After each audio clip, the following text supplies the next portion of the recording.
बिस्मिल्लाहिर्रहमानिर्रहीम, अस्सलाम वालेकुम, गुड मॉर्निंग। सुनो पाकिस्तान के साथ मैं हूँ आपकी होस्ट शहरबानो अवान और हमेशा की तरह मेरे साथ मौजूद हैं अजीम राना। हम लोग उम्मीद करते हैं, तवक्को करते हैं नाजरीन आप लोग जहाँ होंगे खैर वाफियत से होंगे, अपने प्यारों के साथ होंगे और आपके दिन का आगाज़ भरपूर अंदाज में मुस्बत सोच के साथ हुआ होगा। आजकल तो हालात काफ़ी सख्त हैं शहरबानो इस हवाले से, क्योंकि महंगाई अरूज पर है और हम अपने इर्द गिर्द ये चीज़ें ऑब्ज़र्व कर रहे हैं कि लोग महंगाई का शिकवा करते नज़र आ रहे हैं।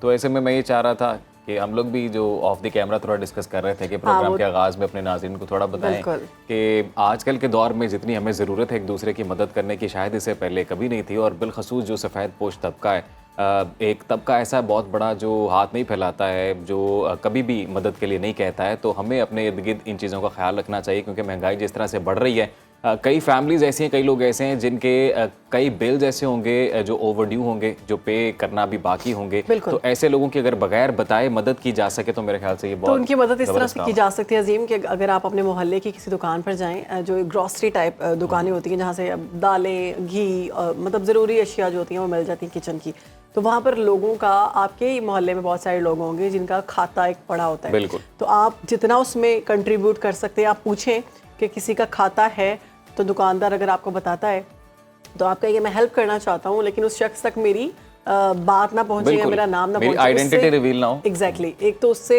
अगले की इज्जत नफ्स जो है वो भी मजरूह नहीं होगी और आपकी नेकी जो है वो भी कबूल होगी। तो ऐसा करने से शायद आपकी नेकी और आपके भी यकीनन आपके रोज़गार में भी इजाफा होगा, लेकिन अगले की मुश्किल आसान हो जाएगी। तो ऐसा ज़रूर करें, क्योंकि आजकल हालात बहुत ख़राब है। तो अब कुछ मौसम की बात करते हैं जी। मॉनसून का सीज़न सबको पता है जी जारी है, गर्मी का जोर टूट तो गया, लेकिन हब से दर्जा हरारत में कुछ कमी दिखाई दे रही है। महकमा मौसमियात के मुताबिक आइंदा 24 घंटे के दौरान बालाई सिंध, मशरकी बलूचिस्तान, गिलगित बल्तिस्तान, कश्मीर, केपी में भी गरज चमक के साथ बारिश का इम्कान जाहिर किया जा रहा है, जबकि शिमाल मशरकी बलूचिस्तान, बालाई केपी, खिता पोटोहार में चंद मकामात पर मूसलाधार बारिश मुतवक्के और बारिश के बायस सिंध और बलूचिस्तान के नशेबी इलाके ज़ेर आब आने का खदशा है जी। कराची में भी मतला जुज़वी अबर अरूद बताया जा रहा है, जबकि मौसम गर्म और मरतूब है। महकमा मौसमियात की जानिब से शहर में दरमियाने दर्जे की बारिश की पेशगोई की गई है। तो मौसम जो है वो मिक्स है, लेकिन सबसे ज़्यादा जो मसला है वो ह्यूमिडिटी का है। इतनी हब्स जो है वो बहुत ज़्यादा महसूस होती है अगर आप किसी खुली जगह पर जाते हैं, लेकिन वहाँ पर तपश भी साथ होती है। घरों के अंदर इस वक्त बहुत ज़्यादा इसका कोई देसी टोटका नहीं है? पता नहीं, मैं देसी टोटका किस तरह से एनवायरनमेंट कंट्रोल किया जा सकता है? मैं देसी टोटका वाली बाजी नहीं, मुझे नहीं पता। नहीं, खवातीन के पास अक्सर वो देसी टोटके होते हैं। मैंने इंटरनेट पे देखा था कि अगर ऐसे ह्यूमिडिटी अगर बढ़ जाए, हाँ, ह्यूमिडिटी बहुत ज़्यादा बढ़ जाए तो आप एक मिट्टी का प्याला लें और उसमें पानी डालकर अपने घर में रखते हैं तो वो बेहतर रहता है। अब मैंने कभी किया नहीं, इसलिए मैं उसके बारे में नहीं कह सकती कि ये सही है या नहीं सही। तो एक और दिलचस्प खबर है अजीम, वो मैं आपके साथ शेयर करना चाहती हूँ और बड़ी हैरत अंगेज़ है। हम अक्सर खबरों में सुनते रहते हैं कि इंसान ज़हनी तनाव का, एंजाइटी का, डिप्रेशन का शिकार हो जाता है, परेशानियों में घिरा हुआ होता है, मसाइल की वजह से तंग आकर खुदकुशी कर लेता है। मगर ये खबर बड़ी हैरानकुन है। इसमें काम की ज़्यादती की वजह से रोबोट ने तंग आकर खुदकुशी कर ली। गैर मुल्की मीडिया के मुताबिक जनूबी कोरिया में एक रोबोट सुपरवाइज किया गया काम के लिए। वो काम को सुपरवाइज करता था, तो जब उसने देखा कि 9 to 5 जॉब में इतनी हेक्टिक जॉब है और उसमें रेस्ट का टाइम नहीं मिलता, तो उसने स्टेयर से छलांग लगाकर सुसाइड कर लिया। लेकिन अगर जनूबी, ये तो एक हो गया, बेसिकली इंसानों ने ही इसको इस तरह से ट्रेन किया था। जो सिस्टम बनाया जाता है वो ये बनाया जाता है कि आपका स्ट्रेस लेवल यहाँ से जब आप होगा तो आपने छलांग लगा देनी है या आपने खुद को डिस्ट्रॉय कर देना है। तो डेफिनेटली वो एक मतलब चेक करने के लिए होता है कि इंसानों की बॉडी पर किस तरह से खतरनाक असरात होते हैं अगर डिप्रेशन, एंजाइटी या प्रेशर हो। ये भी तो हो सकता है कि खुदकार सिस्टम इस रोबोट में नस्ब हो, जिसके तहत उसने खुद आइडिया लगा लिया हो कि अब जो काम की कैपेसिटी है वो बर्दाश्त से बाहर है। एग्जैक्टली यही है ना कि आपको एक कैपेसिटी देती है रोबोट को। जब कहा जाता है, मतलब सिस्टम बनाया जाता है ना, उस सिस्टम में ये सेट किया जाता है कि अगर आपका काम या आपका स्ट्रेस लेवल इससे अप होता है तो आपने खुद को डिस्ट्रॉय कर दिया। अच्छा, अब मैं इसमें सिल्वर लाइनिंग एक अच्छी खबर इस बुरी खबर के अंदर, क्योंकि रोबोट ने खुदकुशी की है तो जाहिर सी बात है बुरी खबर ही है।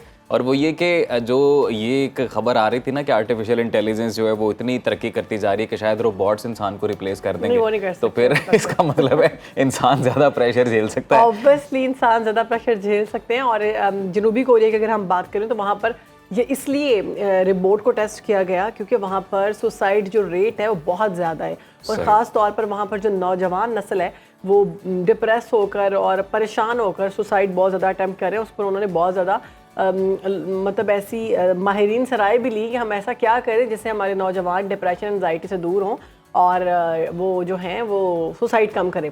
तो इसलिए ये भी एक तजुर्बा किया गया था। वैसे शहरबानो, ये वर्क स्पेस के ऊपर जो आपका प्रेशर और जो काम का एक लोड होता है ना, ये वाकई बड़ी एक संजीदा सूरत हाल है और इसके इक़्तिदारों के लिए बिल्कुल कोई प्रॉपर पॉलिसी होनी चाहिए। मैनेजर्स है ना, उनको इस चीज़ का ख्याल रखना चाहिए कि कम स्ट्रेस दें अपने एम्प्लॉयज़ को। अच्छा, स्ट्रेस एक नेचुरल फिनोमेना है जी, ये आपको ज़रूरी नहीं सिर्फ काम के दौरान ही होता है, लाइफ में भी आपके पर्सनल रिलेशंस में भी स्ट्रेस आता है, लेकिन वहाँ पे सिचुएशन, क्योंकि हम लोग हमारे पास एक फ्री हैंड होता है कि हम अपने अकॉर्डिंग उसको मैनेज कर सकें, लेकिन काम में जाहिर है आपके ऊपर बॉसेज होते हैं, आपसे नीचे भी लोग होते हैं जिनका आपने ख्याल करना होता है, तो उस तरह से शायद वो फ्रीडम नहीं होता आपके पास। लेकिन मेरा ऐसा मानना है कि शहरबानो, ऑर्गेनाइजेशंस को कुछ पॉलिसीज इस तरह बनानी चाहिए, बहुत जरूरी है कि जिसमें प्रेशर तो होगा ऑब्वियसली, क्योंकि आपने टारगेट्स तो मीट करने हैं, लेकिन उसके साथ साथ एक थोड़ा हेल्दी एक्टिविटीज हों, बिल्कुल, ताकि वो अपने आप को रिफ्रेश कर सके, रेस्ट होना चाहिए। तो अब चूंकि गर्मी की छुट्टियां चल रही हैं, बहुत स्ट्रेस हो गया बच्चों के लिए, हमने ये सोचा कि बच्चों की छुट्टियों को कैसे प्रोडक्टिव बनाया जाए। तो रुबीना यूसुफ आपको बताएंगी कि बच्चों की छुट्टियां आप किस तरह से प्रोडक्टिव बना सकते हैं।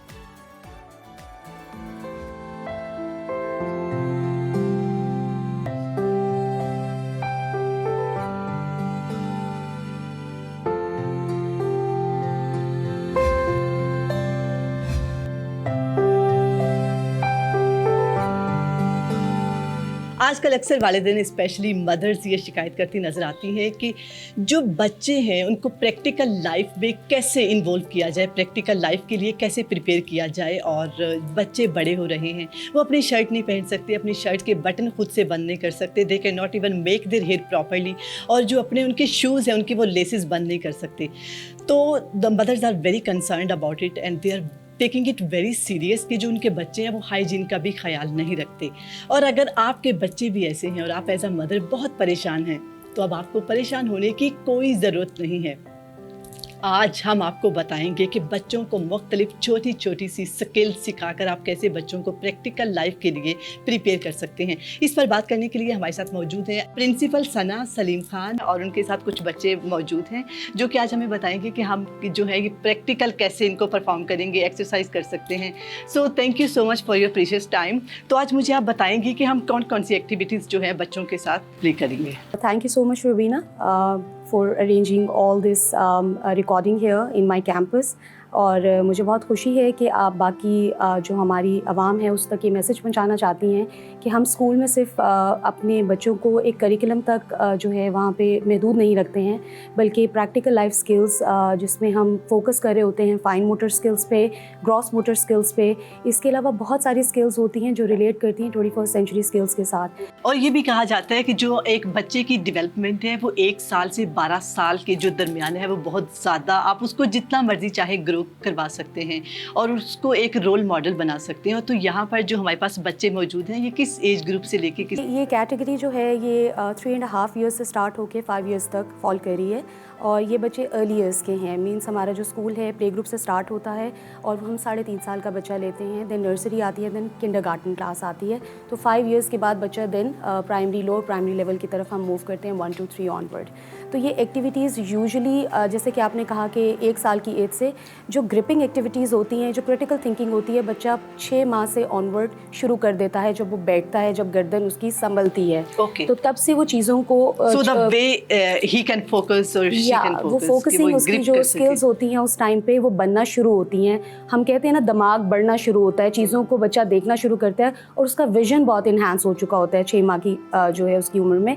तो 6 माह से बच्चा ये चीज़ों को, जैसे पिकिंग जो होती है वो पिक तो कर सकता है बट उसको स्पेसिफाई नहीं कर सकता कि इसको पिक करके मैंने करना क्या है, तो वो मुंह में डालता है। वो मुंह में डालना भी बच्चे का जो होता है वो बेसिकली उसकी क्यूरियोसिटी होती है। तो इसमें क्या है चीज़ को टेस्ट करना चाहता है। एग्जैक्टली। तो हमने ये सारी बहुत आम सी चीज़ें हैं जिनके साथ जो घरेलू इस्तेमाल में भी आती हैं, और कुछ हमने खुद से भी उसको मिमिक करके हमने डिज़ाइन किया है कि बच्चे ये काम खुद से घर में कर सकते हैं। और अगर बच्चे की फाइन मोटर स्किल्स इंप्रूव हो रही हैं तो उसकी ग्रिपिंग इंप्रूव होगी, फोकस इंप्रूव होगा, आई कॉन्टैक्ट इंप्रूव होगा। So Sona, let's jump into the activities. Good morning, babies. Good morning. You all are very cute. So आज हम क्या करने वाले हैं, कौन बताएगा मुझे? एक्टिविटीज। Very good. सबसे पहले कौन सी एक्टिविटीज आप करेंगे? हम लॉन्ड्री वाली एक्टिविटी इन्हें करवाते हैं, उसका पर्पस भी यही है। बेसिकली है तो वो एक फाइन मोटर स्किल्स एक्टिविटी ही, बट उससे बच्चा obviously the child will be able to know how to hang a particular laundry. छोटी सी लॉन्ड्री बेसिकली तो ये हम मिमिक कर रहे हैं, लेकिन ये हम एक्चुअल में भी परफॉर्म करवाते हैं लॉन्ड्री की, कि हमारे पास कपड़े होते हैं, गीले होते हैं, उसको हम हैंग करवाते हैं। चलिए बिलाज, start hang the shirts there, start fold the laundry and put it, start hanging it. Okay, Zainab, just stand up. Sit down, then do it. Zainab, Okay. You know how to hang the clothes. So it's your turn. Okay. Okay, go there. Okay, go there. You are supposed to hang as well. Mira, do you want to do it? Okay, go Okay, there. please go there. अब देखने में ये Oh my बहुत God, this is simple the सी लग रही wonderful है, activity. But ये Exact- देखिए आप इन पे कितना मतलब इन बच्चों ने सीखा है, प्रैक्टिस की। एक छोटा बच्चा, उसकी इवन ग्रिप स्ट्रांग नहीं होती है, और ये देखिए कितने छोटे बच्चे हैं जो सॉर्ट भी कर रहे हैं, उन्हें पता भी है उन्होंने क्या करना है, और प्लस ये प्रैक्टिकल लाइफ स्किल है ना, Yes. कि बच्चे को पता है कि लॉन्ड्री को हैंग कैसे करना है। अभी हमने लॉन्ड्री हैंगिंग सिखाई थी बच्चों को, लॉन्ड्री को फोल्ड करना भी हम सिखाते हैं बच्चे को। इसके लिए एक सिंपल सा कार्टन हर घर में किसी भी चीज़ का स्क्रैप में मौजूद होता है। इसके फ्रेम को कट करने के लिए instructions all the way internet पे अवेलेबल होती Okay, हैं, और जबरदस्त। आप इसको कट करके Meera would you like to do it, come here. Okay come. ये एक शर्ट है, ओके ठीक है, and Meera will be doing it. Megha, आप मुझे भी सिखाएंगी कैसे शर्ट को फोल्ड करते हैं? Okay, so 1, the first step. Second arm step, 2, wow, पीछे से 3, वेरी इंटरेस्टिंग, ऊपर से, वंडरफुल, वेरी गुड। ये देखिए कितनी प्यारी शर्ट, सिंपल सा कार्टन है। कितनी अच्छी शर्ट। देखें, मैं इतनी देर लगा के पहले बाजू को करती थी और फिर भी वो ऐसे नहीं बन पाती। बिल्कुल ऐसे ही है, तो हमें बहुत ये अच्छा सीखने है। में बहुत टाइम लगा, लेकिन ये फ्रेम बच्चे को हेल्प करता है, और ये टास्क करवाने में कोई आर नहीं है, हम और ये ये सब करवा बच्चों को सकते आता हैं। है यहाँ पर, जिससे एग्जैक्टली, आप परफॉर्म करवा सकते हैं, इनको ये आता है, ये इन्होंने रोबोटिक्स के सब्जेक्ट में लर्न किया था। Okay, ठीक है? जबरदस्त। ये कर सकते हैं easily. We have another activity as well, okay, और Khashia and Abrish are going to do it. Okay, Okay, Khashia, please come on. we will be having this clay. Oh my both of the God, clays. just sit here. Okay. Abrish, are you enjoying it? Are you excited? Again ये clay है, और हम इससे बच्चे को रोटी बेलना बनानी सिखाएंगे, अभी ठीक है? मुझे भी नहीं आती। ठीक है, नहीं ये हम अभी से ही सिखा देंगे। Okay Khashia, come here and start rolling it. Press it first. Press the clay first. Very good. And now start rolling it. Okay, everybody. Wow, this Very is very nice. interesting. Again, very impressive. Gross motor skills. Yeah. ये बड़े पट्टों के जो joints हैं, ये उनके लिए बहुत अच्छी एक्टिविटी है। बच्चा एक्टिव होता है, अगेन सेल्फ कंट्रोल बच्चा सीखता है। Khashia, fold it, roll it again, make a ball. Again, Abrish, you'll do it too.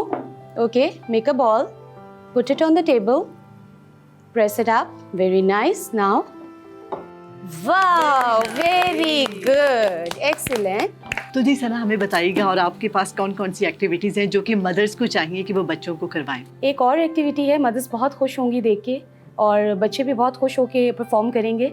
और घरों में मैं कहती हूँ कि हम लाहौरी हैं और आलू का इस्तेमाल बहुत ज़्यादा है, बहुत ज्यादा, एंड जो हर शाम को फ्राइज खाता हूँ। और पोटैटो पीलिंग जो होती है, बज़ाहिर तो वो पोटैटो पीलिंग ही है, बट बच्चे, अगर आप वो बच्चे से करवा रहे हैं हैंड वॉश करवा के प्रॉपर, तो सिंपल पोटैटो हैं। Okay Khashia, come, leave it और हियर, इनको हमने किया हुआ है hold one boiled. Potato, Zainab start piling it, इसको पील कीजिए।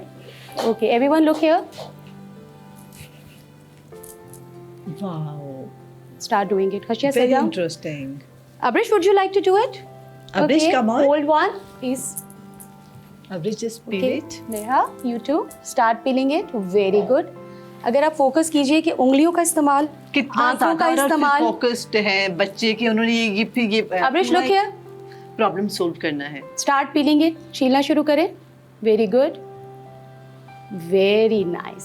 Oh my कहने God, को एक this is the सिंपल सी best चीज thing. है। इतने छोटे बच्चे अगर ये काम कर सकते हैं तो मुझे लगता है कि कोई भी काम कर सकता है। जो बच्चे घर पर बैठे सिर्फ फ़ोन यूज़ कर रहे हैं और जो उनकी मामा अगर उन्हें कही ना कि पानी ला दो तो बच्चा कहता है मैं नहीं, वो जाएंगे वो जाएंगे। तो मुझे लगता है जब बच्चे यहाँ पर छोटी छोटी सी एक्टिविटीज़ करते हैं तो ये बड़ा एक्टिव होते हैं, ये घर पर जाते हैं तो मदर्स को भी हेल्प आउट करते हैं। अगर आप इसी एज से बच्चों को इंगेज करेंगे इस तरह की एक्टिविटीज़ से, घर का कोई भी काम देंगे उसको बेनिफिट ही है। Oh my God, Khashia has done the peeling. Very good. जबरदस्त, और ये पोटैटो Very कितना nice. अच्छा है, अब ये खाने के काबिल है, हम इसे खा सकते हैं। खशिया, मुझे लगता है which one is your favorite activity?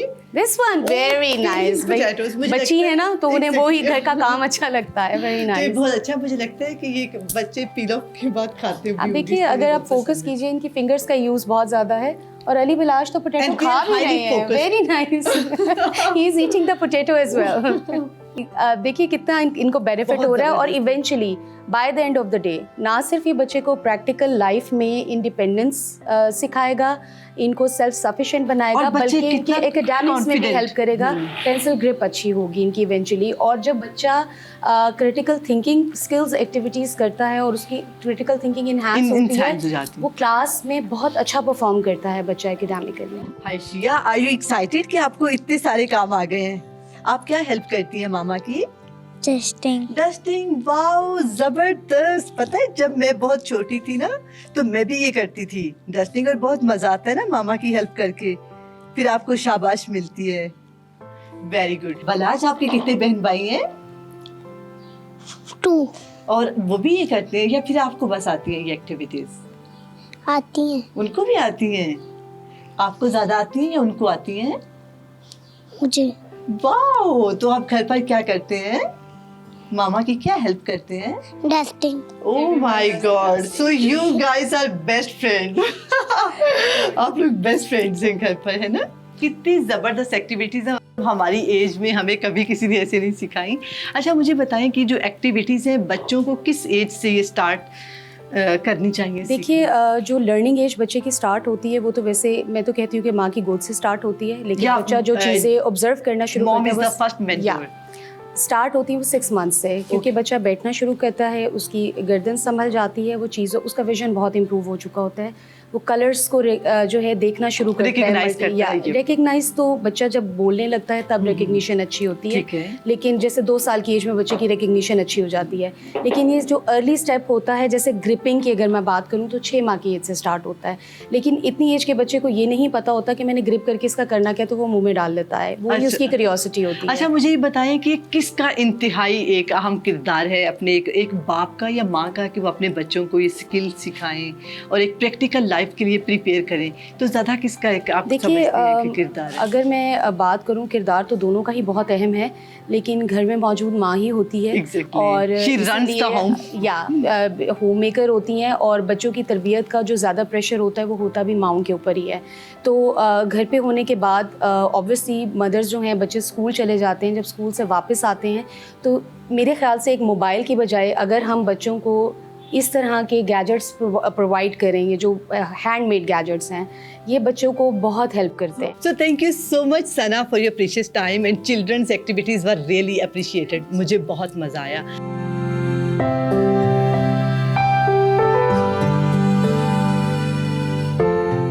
So these were the activities जो भी हमने बच्चों के साथ प्रैक्टिस की है। ये वो छोटी छोटी सी एक्टिविटीज़ हैं, स्किल्स हैं जो आप अपने बच्चों को घर पर सिखा सकते हैं और बच्चे खुद भी अपने मदर्स के पास बैठकर इनको सीख सकते हैं।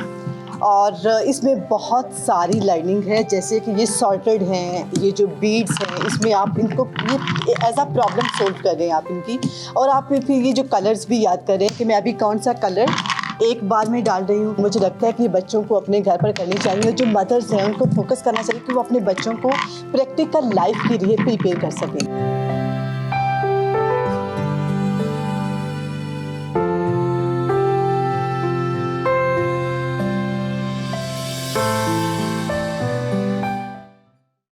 तो रुबीना ने बड़ी अच्छी रिपोर्ट तैयार की जी। आई एम श्योर कि हमारे नाजरीन ने भी बहुत कुछ सीखा होगा कि किस तरह से उनके घर में अगर बच्चे समर वेकेशन पे घर में मौजूद हैं तो इस तरह की एक्टिविटीज़ वो करके इन बच्चों की हॉलीडेज़ को प्रोडक्टिव बना सकते हैं। बिल्कुल। मादिर मिल्लत मुख्तरमा फातिमा जना की 57वीं बरसी मुल्क भर में अकीदत और एहतराम से मनाई जा रही है। कुरान खानी की महाफिल और मुख्तलिफ तकरीबात का इनेकाद किया जा रहा है और मादिर मिलत की खिदमात को भरपूर खराज तहसीन पेश किया जा रहा है। इसी हवाले से एक रिपोर्ट तैयार की गई है जी, मुलाहिजा कीजिए। कायदे आजम मोहम्मद अली जिनाह की सबसे छोटी और लाडली बहन फातिमा जिनाह 31 जुलाई 1893 को कराची में पैदा हुई। 1922 में doctor Ahmad dental college Calcutta से डिग्री हासिल करने के बाद मुंबई में प्रैक्टिस शुरू कर दी। कायदे आजम मोहम्मद अली जिनाह की शरीके हयात की वफात के बाद 20 फरवरी 1929 को क्लिनिक छोड़कर उनके घर मुंतकिल हो गईं और उनकी सियासी जिंदगी में उनके लिए एक अजीम सहारा बनकर सामने आईं। आप कायदे आजम रहमतुल्लाह अलैह की जिंदगी में 19 साल उनके साथ रहीं और आखिरी दम तक जुर्रत, बहादुरी, हिम्मत, शुजात और दलेरी से आने वाली रुकावटों और मुश्किलात का मुकाबला करती रहीं। वो एक अहदसाज शख्सियत थीं जिन्होंने पहली मर्तबा 20वीं सदी की खवातीन के लिए सियासी सफर का आगाज किया। आप कौम के लिए माँ का दर्जा रखती थीं, इसीलिए मादरे मिल्लत का खिताब मिला। अपनी तवील जद्दोजहद के साथ पाकिस्तान के लिए सब कुछ कुर्बान कर देने वाली ये अजीम हस्ती 9 जुलाई 1967 को इस दारे फानी से कूच कर गई। वो आज हम में नहीं, मगर उनका नाम पाकिस्तान और कायदे आजम मोहम्मद अली जिनाह रहमतुल्लाह अलैह के साथ हमेशा जिंदा व जावेद रहेगा। मोहतरमा फातिमा जिनाह की यकीनन बहुत खिदमात हैं और वुमेन एम्पावरमेंट के हवाले से जो उन्होंने काम किया वो भी एक बेमिसाल खिदमत है इनकी इस मुल्क के लिए, और जो तहरीक आज़ादी में ख़वातीन को जिस तरह से उन्होंने इकट्ठा किया, तो एक सुनहरी बाब है जी पाकिस्तान की आज़ादी की जो तहरीक है उसमें। तो आगे बढ़ते हैं जी और खेल के हवाले से आपको एक अच्छी खबर ये देते हैं, क्योंकि मुझे ऐसा लगता है कि जी मायूसी एक है चेहरों पर, क्योंकि T20 वर्ल्ड कप में हमारी कौमी टीम की जानिब से जिस तरह की नाकिस कारकर्दगी सामने आई है उस पर शायकीन क्रिकेट यकीनन मायूस नज़र आते हैं। लेकिन कौमी लेजेंड्स जो हमारे हैं वो जिस तरह से क्रिकेट खेल रहे हैं, वो उनकी जानिब से जो परफॉर्मेंस दिखाई गई, यकीनन उन्होंने शायकीन क्रिकेट के चेहरों पर खुशियां बिखेर दी और दुनिया को बता दिया है कि अगर उम्र ज़्यादा हो गए तो क्या हुआ, हम अब भी जवान हैं और दुनिया की किसी भी टीम को शिकस्त दे सकते हैं। तो इंग्लैंड में वर्ल्ड चैंपियनशिप ऑफ लेजेंड्स 2024 इस वक्त जारी है और पाकिस्तानी लेजेंड्स अब तक नाकाबिले शिकस्त हैं। पॉइंट टेबल की अगर हम बात करते हैं, Pakistan top of the list जा रहे हैं और शहरबानो पाकिस्तान लेजेंड्स हैं। इन्होंने Australia, West Indies, Bharat, England को शिकस्त दे दी है। मुझे लगता है कि हमारे लेजेंड्स हैं ना, हमारे जो अब के खिलाड़ी हैं उनको सीखने की बहुत ज़रूरत है और इन्हीं मैचेस को देखकर सीखें। कोई बात नहीं, अपने बड़ों से सीखने से कोई ख़राबी नहीं होती, कोई बुराई नहीं होती, बल्कि आप उनसे टिप्स और ट्रिक्स लें और अपने बाकी मैचेस में इसको इस्तेमाल करें ताकि पाकिस्तान का नाम जो है वो थोड़ा बुलंद हो, रोशन करे। वैसे तो पाकिस्तान का नाम रोशन है, क्रिकेट के मैदान में भी थोड़ा आगे बढ़े। और कौमी लेजेंड्स आज साउथ अफ्रीका से मुकाबला करेंगे। पाकिस्तानी स्क्वाड में यूनुस खान, मिसबाउल हक, शाहिद खान आफरीदी, अब्दुल रज़ाक, शुएब मलिक, वहाब रियाज, सईद अजमल, सुहेल तनवीर, कामरान अकमल दीगर शामिल हैं। पाकिस्तान की जीत पर क्रिकेट शायकीन काफ़ी जज्बाती दिखाई दे रहे हैं। सोशल मीडिया पर कौमी लेजेंड्स को खूब सराहा जा रहा है। मुझे ऐसे बेहतरीन टीम में तमाम स्टार्स जो है ना हमारे, मेरा तो दिल कर रहा है कि हमारे T20 वर्ल्ड कप में ये प्लेयर्स होने चाहिए थे। एग्जैक्टली मैं आपसे ये कहने वाली थी, जब मैं पढ़ रही थी अजीम, तो मुझे ऐसा लग रहा था कि जैसे हम बहुत साल पीछे चले गए हैं और ये हम किसी T20 वर्ल्ड कप या वर्ल्ड कप जो होता है वनडे, उसकी अनाउंसमेंट कर रहे हैं कि ये खिलाड़ी शामिल हैं और ये पाकिस्तान का नाम जो है मज़ीद रोशन कर रहे हैं, बुलंद कर रहे हैं और इस वक्त जो है टॉप ऑफ द लिस्ट पाए जा रहे हैं पाकिस्तान। अच्छा, वैसे शहरबानो सिर्फ क्रिकेट तक महदूद नहीं है अच्छी खबरें। अच्छा। हाँ जी बिल्कुल, खेलों के मैदान से और अच्छी खबरें भी आ रही हैं। पाकिस्तानी टैलेंट की अगर हम बात करें, इस वक्त पाकिस्तानी बॉक्सर हैं जी शहीर आफरीदी, उनसे हम बात भी करेंगे, यकीनन हमारे प्रोग्राम का हिस्सा होंगे। अभी इनके बारे में थोड़ा ये बताएं जी आपको कि थाईलैंड में होने वाली प्रोफेशनल फाइट में इन्होंने रिवायती हरीफ भारतीय बॉक्सर जो हैं उनको सनसनीखेज मुकाबले के बाद चारों शान चित किया है और प्रोफेशनल मिडल वेट कैटेगरी के एशियन चैंपियन का ताज इन्होंने अपने सर सजाया और दुनिया पर यह वाजे किया है कि हम किसी से कम नहीं है। बिल्कुल, तो इस बार हमारे साथ हैं। हाँ, हमारे साथ है शाहिर, आपको वेलकम करते हैं। आपने सबसे पहले तो पाकिस्तान का नाम रोशन किया, आपने बता दिया कि पाकिस्तान से जो भी टकराएगा उसको पाश कर देंगे, आगे नहीं आने देंगे। अपनी जर्नी के हवाले से बताइए। सबसे पहले तो मैं आप लोग का थैंक यू कहना चाहता हूँ। Thank you so much for inviting me here. और बिल्कुल ऐसा ही है, प्रोफेशनल बॉक्सिंग की मेरी जर्नी जो है वो 4 साल पहले शुरू हुई थी और अभी तक मैं 3 एशियन टाइटल जीत चुका हूँ और ये मेरा WBA का टाइटल था। अल्हम्दुलिल्लाह मैंने इंडियन फाइटर पर आया और मेरे लिए काफ़ी खुशी खुशी का बायस है कि मैं एशियन चैंपियन बना हूँ। इंशाल्लाह इसके बाद आगे जो मेरा सफर है वो वर्ल्ड टाइटल के लिए, और इसी तरह मुझे मेरी कौम सपोर्ट करेगी जिस तरीके से कर रही है।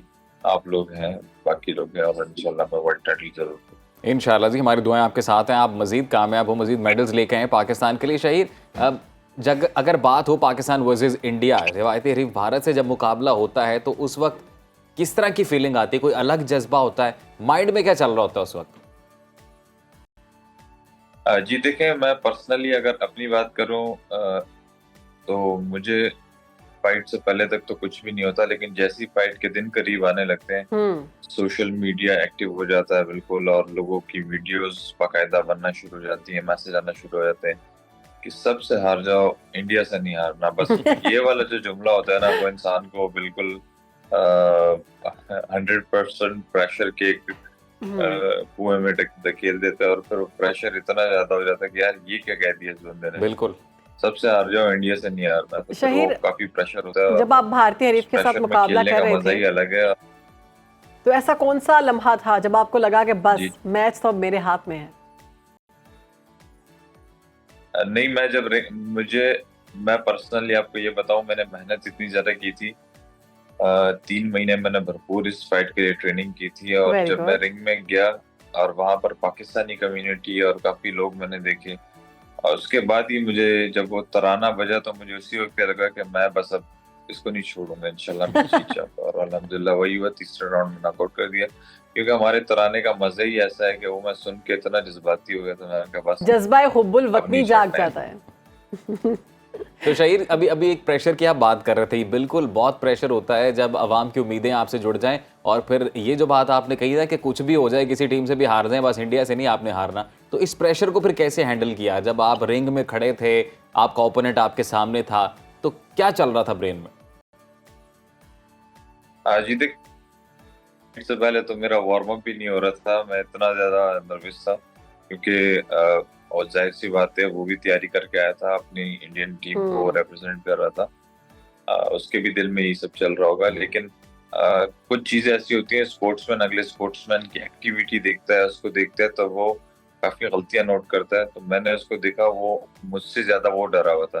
तो मेरे दिल में तो मैं अपने जिस लीडर को फॉलो करता हूँ, तो उसका यही कहना है कि यार आपने हमेशा अपने जहन में ये रखना है कि मैंने हार से बचना नहीं है, मैंने हमेशा जीत के लिए जाना है। Very nice. इस जीत का क्रेडिट किसको देंगे आप? ऑब्वियसली मैं जीत का क्रेडिट अपने जो मेरे ट्रेनर है, मेरे वालिद साहब इंटरनेशनल बॉक्सर रह चुके हैं, और उन्होंने मुझे हमेशा ट्रेन किया है बॉक्सिंग के लिए। बचपन से विरासत में हमें बॉक्सिंग मिली, और उन्होंने मुझे मेरे अलावा 50-60 और पाकिस्तान को फाइटर दिए, उनको मैं क्रेडिट दूंगा। मैं उनका नाम लेना चाहूंगा। ये बताइएगा कि अब आप चूंकि फाइटर हैं और आपने ये इवेंट, ये टाइटल अपने नाम किया, तो ये बताइएगा कि रियल लाइफ में ऐसा क्या काम करते हैं या ऐसे कौन से मामलात हैं जो आपके इंस्पिरेशन बनते हैं, जहां से आप ये अपने फाइटर वाला एक मोड लेके आते हैं? जी देखें, फाइटर तो मैं बिल्कुल बचपन से ही था, हमें बॉक्सिंग विरासत में मिली है। लेकिन रिंग से बड़ी जो जंग होती है वो स्पॉन्सरशिप की तलाश होती है मेरी नजर में, हम स्पोर्ट्समैन के लिए। एक्सेप्ट क्रिकेटर्स, जितने भी स्पोर्ट्समैन हैं, उनको जितनी ज्यादा लड़ाई वो रिंग में लड़ते हैं या ग्राउंड में लड़ते हैं, उससे ज्यादा लड़ाई वो बाहर कंपनीज और इन सब से। क्योंकि जब मैं 100 कंपनीज के दरवाजे खटखटाता हूँ, तो 99 जो मुझे ये जवाब देते हैं कि यार we can not invest on you, क्योंकि हम ऑलरेडी कर चुके हैं क्रिकेट में। जब ये जवाब सुनते हैं तो काफी हमें तकलीफ हुई है। तो शहीर, पाकिस्तानी स्पोर्ट्स बोर्ड को आप क्या मैसेज देना चाहेंगे? सॉरी, किसको? स्पोर्ट्स बोर्ड को? जी, पाकिस्तान स्पोर्ट्स बोर्ड को। स्पोर्ट्स बोर्ड को मैं यही कहना चाहूंगा कि देखें, आप जिस स्पोर्ट्स को ऑन करें, जिस स्पोर्ट्स के आप फेडरेशन के सदर बनाएं, कम से कम वो बंदा जो है उस स्पोर्ट्स के अंदर मेडलिस्ट हो, अपने मुल्क को रिप्रेजेंट किया वो उसने। हमारे यहाँ स्पोर्ट का जो ऑफिशियल होता है, उसका सदर होता है, कुछ भी होता है, उसको उस गेम का पता ही नहीं होता, कि फिर उसके अंदर एहसास ही नहीं होता उस गेम के खिलाड़ियों का। तो हमारे जो बॉक्सिंग के प्रेसिडेंट है, माशाल्लाह से वो कभी बॉक्सिंग खेले नहीं, उनको ग्लव्स नहीं बांधने आते, तो उनके अंदर कभी एहसास आएगा ही नहीं कि बॉक्सर्स की क्या तकलीफ होती है। और वो सही तो ये एक चक्कर होता है। और ये पाकिस्तान बॉक्सिंग जो अमेचर बॉक्सिंग फेडरेशन है, मेरे ख्याल में उनको ज़रा होश के नाखून लेने चाहिए, ताकि जितने भी बॉक्सर्स हैं उनके अंदर एक मेहनत करने की एक लगन है जी। वो भरपूर है, और वो कभी अपने मुल्क का नाम किसी तरीके से बदनाम ना करें। इससे पहले आपको पता है मैच्योर बॉक्सिंग में कितने लड़के स्लिप हो चुके हैं, बाहर जाते हैं, स्लिप हो बिल्कुल। जाते हैं नौकरियों के चक्कर में, अपने बिल्कुल। मुल्क को छोड़ देते हैं, और सिर्फ इसीलिए होते ये हैं तो क्योंकि यहाँ शहीर पे हम लोग अपने जो प्रेसिडेंट प्रोग्राम होते हैं। में आए रोज़ ये बात करते हैं कि क्रिकेट के अलावा, मतलब क्रिकेट ठीक है, एक फेमस स्पोर्ट है, उसको ज़रूर सपोर्ट करें, लेकिन क्रिकेट के अलावा और कई हमारे ऐसे स्पोर्ट्समैन हैं जो दीगर खेलों के अंदर मेडल्स लेकर आ रहे हैं, और जो भी रेलेवेंट अथॉरिटी है वो उनको ज़रूर सपोर्ट करे, ये हमारा भी मैसेज है। शहीर, इससे पहले आप एक बात कर रहे थे और वो बात एक सवाल के दौरान अधूरी रह गई, आप क्रेडिट दे रहे थे, तो मैं चाह रहा हूँ कि अब आप वो बात पूरी कर लें। जी बिल्कुल, क्रेडिट मैं अपने वालिद साहब को दूंगा। He was an international boxer, mister खवातीन अफरीदी, वही। और उन्होंने मेरे अलावा 50 से 60 लड़का तैयार किया है, आर्मी, नेवी, एयरफोर्स, हर जगह उन्होंने लड़के दिए हैं जो इस वक्त मुल्क के लिए सर्व कर रहे हैं, और अभी तक वो कर रहे हैं। और उनका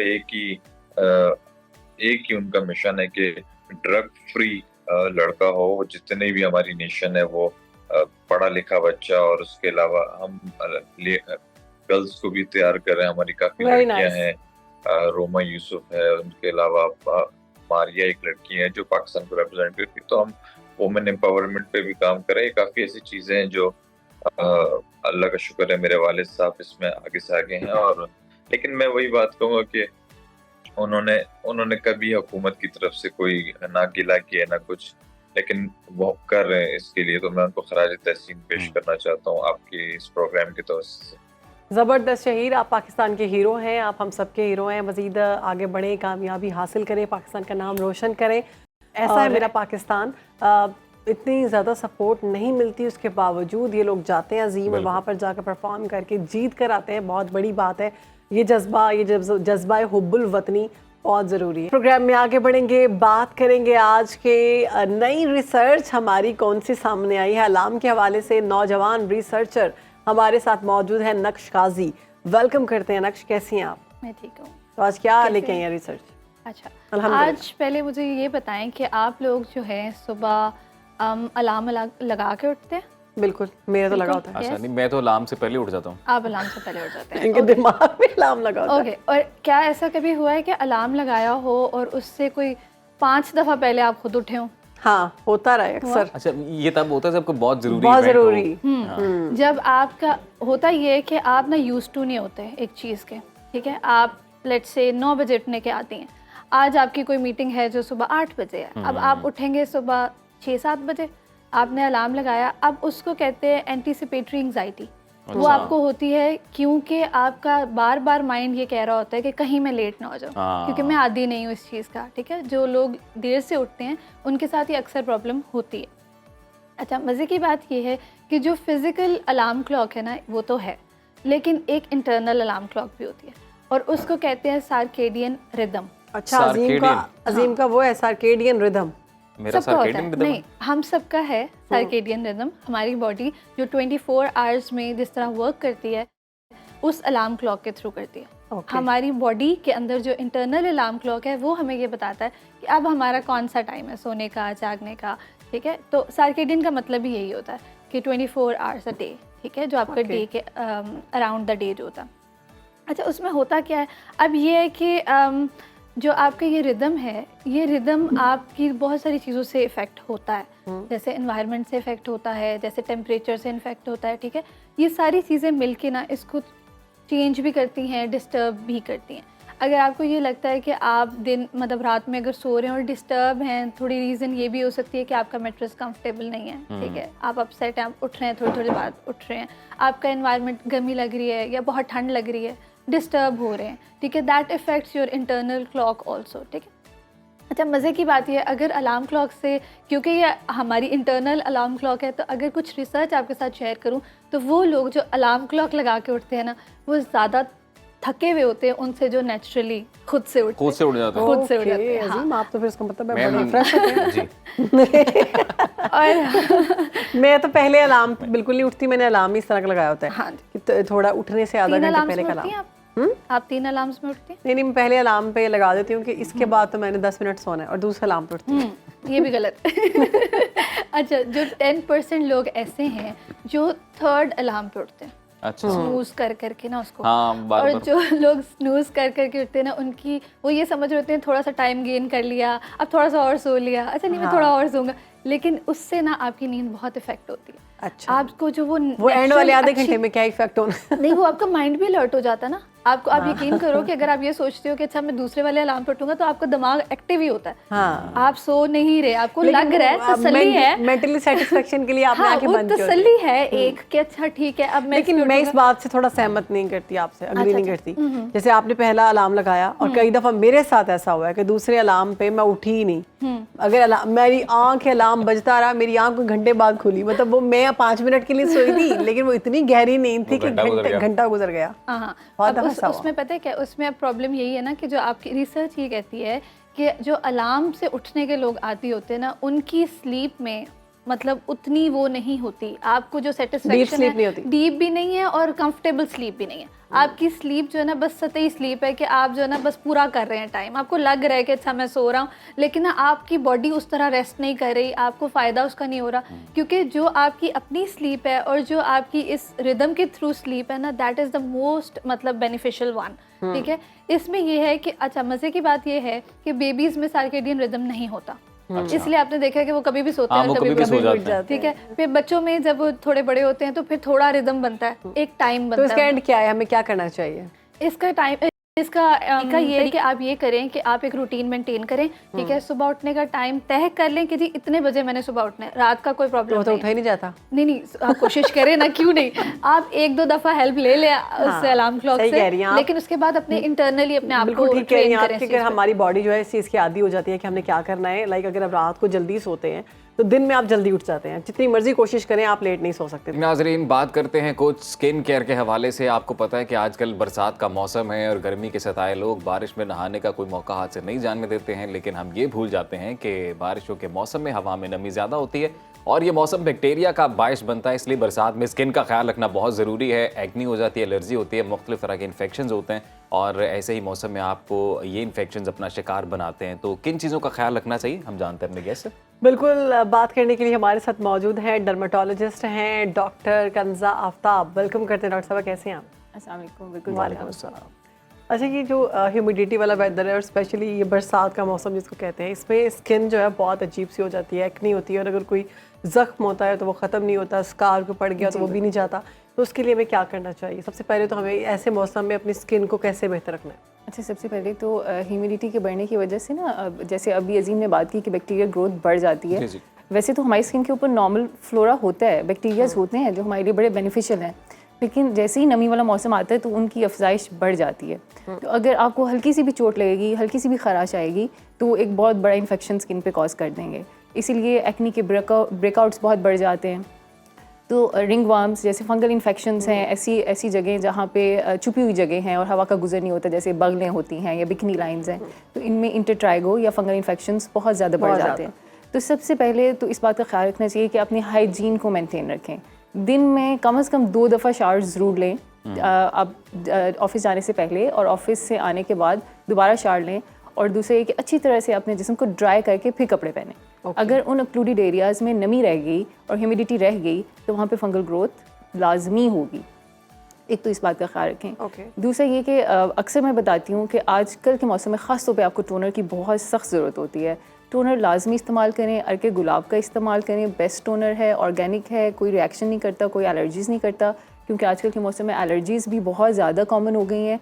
ऐसा होता है कि पहले आप लगा रहे होते हो वही सनस्क्रीन, वही कॉस्मेटिक्स यूज़ कर रहे होते हो, लेकिन जैसे ही ये वाला सीज़न आता है तो आप उसी चीज़ से आपको एलर्जी हो जाती है, जो कि आप इतने अरसे से यूज़ कर रहे होते हो।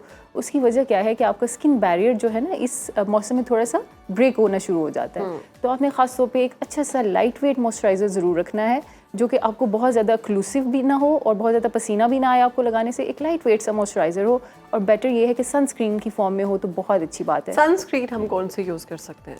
जी, सनस्क्रीन हमेशा अपनी स्किन की टाइप के अकॉर्डिंगली इस्तेमाल करनी चाहिए। अगर आपकी ऑयली स्किन है या एक्नी बहुत ज़्यादा होती है तो gel based sunblock gel based का ये मतलब है कि जो जेल बिल्कुल बेस्ड ट्रांसपेरेंट होती है बिल्कुल। ओके। तो उससे क्या होगा कि आपके ब्रेकआउट्स नहीं आएंगे। अगर आप ऑयली स्किन के ऊपर क्रीम बेस्ड सनस्क्रीन यूज़ करेंगे तो उससे पोर्स ब्लॉक होना शुरू हो जाएंगे और ब्रेकआउट होगा, एक्ने के दाने बनना शुरू हो जाएंगे। लेकिन अगर आपकी ड्राई स्किन है तो फिर आप cream based sunblock use करेंगे। अच्छा डॉक्टर साहिबा, कुछ लोग ये भी बोलते हैं कि जो मॉइस्चराइजर हैं वो तो थ्रू आउट द ईयर आप यूज़ करें, ये नहीं कि सिर्फ आप विंटर्स में यूज़ करें। और स्पेशली अगर मैं बंदों की बात करता हूँ तो हमें शेव करना होती है रोज़ाना, स्किन ड्राई हो जाती है बहुत, उसके बाद तब मॉइस्चराइज़र हम यूज़ कर सकते हैं। और फिर मैंने कुछ लोगों से भी सुना कि जो फ्रेगरेंस के बगैर वाला मॉइस्चराइज़र होता है वो यूज़ करना चाहिए। बिल्कुल ऐसे ही है। अच्छा अजीम, इसमें एज वाइज बहुत ज़्यादा डिफरेंस है। लाइक अगर आप 20s में हैं तो इतनी गर्मी में आपको मॉइस्चराइज़र लगाने की बिल्कुल भी ज़रूरत नहीं है। आप एक अच्छे से सनस्क्रीन लें, वही आपका मॉइस्चराइज़र का काम करेगा।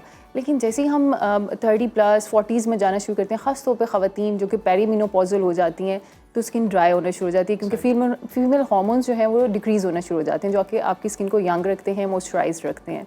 तो जैसी एज बढ़ेगी तो आपको through out the year moisturiser use करना पड़ेगा, लेकिन यंग एजेस में इतना ज़रूरी नहीं है। डॉक्टर साहब, क्योंकि बंदों में बहुत कम होता है स्किन केयर का। हाँ जी, मर्दों में मैं आपको ये बताऊं कि आपको शेव के बाद मॉइस्चराइज़र इस्तेमाल करना इसलिए ज़रूरी है क्योंकि आपका स्किन का बैरियर ऊपर से ख़राब हो गया। आपने शेव की तो स्किन का ऊपर वाली लेयर उतर गई। तो हमने ज़रूर एक मॉइस्चराइज़र की लेयर लगानी है ताकि जो कि मिमिक करेगी आपकी स्किन की लेयर को। और कुछ ऐसा तरीका है जिससे जो स्किन डबल टोन होती है शेव की वजह से, हमारे शेव वाले एरिया का कलर स्किन का कुछ और वो होना शुरू हो जाता है, उसको अगर मेंटेन किया जाए। बिल्कुल, सनस्क्रीन आपने मॉइस्चराइज़र की बात करें तो आप एक मॉइस्चराइजिंग सनस्क्रीन रखें जो कि आप शेव के बाद यूज़ करेंगे तो आपकी कभी भी डार्क टोन में नहीं जाएगी। उसमें क्या होता है कि जैसे ही आप अपनी स्किन को छील के बाहर सूरज में चले जाते हैं तो उसको सूरज को बहुत मौका मिल जाता है आपकी रंगत को काला करने का और छाइयाँ बनाने का। अच्छा, एक्जिमा जो है ना वो बड़ा ज़्यादा इफेक्ट करता है इस मौसम में। जी, इलामात क्या है, उसका इलाज क्या करा सकते हैं? जी, एक्जिमा या हम इसको कहते हैं एक्वाजेनिक प्रोराइटिस भी आजकल। एक्वाजेनिक का मतलब है कि पानी से भी लोगों को एलर्जी शुरू हो जाती है। ओके। तो ये ख़ास तौर पे इस रेनी सीज़न या मॉनसून के सीज़न की बीमारी है। तो इसमें क्या करना होता है आपने कि पहले आपने शावर लेने से पहले ख़ास तौर पे आप कोई मॉइस्चराइज़र या पेट्रोलियम जेली की एक लेयर अपनी स्किन के ऊपर लगा लें ताकि आपको साबुन से या साबुन से रिलेटेड दूसरे कॉस्मेटिक्स या प्रोडक्ट्स उनसे एलर्जी ना हो।